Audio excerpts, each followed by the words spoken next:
ગાંધીનગર બાર એસોસિએશનની 19 ડિસેમ્બરે યોજાનારી પ્રતિષ્ઠાભરી ચૂંટણી માટે પ્રચાર જંગ ચરમસીમાએ પહોંચ્યો છે, જેમાં પ્રમુખ પદ માટે 4 ઉમેદવારો વચ્ચે રસાકસીભર્યો જંગ છે. તો પ્રમુખ માટે રાજેન્દ્રસિંહ ચાવડા, મહામંત્રી પદે દિલીપસિંહ ગોહિલ અને રાજેશ જાની, મહિલા પ્રતિનિધિ તરીકે રુચિકા ચોકસી હરીફ ઉમેદવારો કરતા આગળ ચાલી રહ્યા છે. ગાંધીનગર બાર એસોસિએશનના હોદ્દેદારોની આગામી 3 વર્ષ માટે 19 ડિસેમ્બરે ચૂંટણી યોજાનાર છે. જિલ્લા કે તાલુકા પંચાયતના ચૂંટણી જંગને ઝાંખા પાડે તેવા આ મુકાબલામાં મંડપ, બેનર્સ, પત્રિકા તેમજ ચા નાસ્તાની વ્યવસ્થાએ ભારે આકર્ષણ જમાવ્યું છે.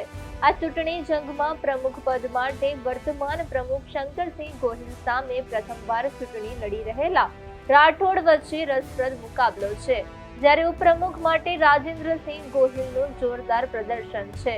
આ ચૂંટણીમાં મહામંત્રી પદે દિલીપસિંહ ગોહિલ અને રાજેશ જાની વચ્ચે જંગ છેડાયો છે.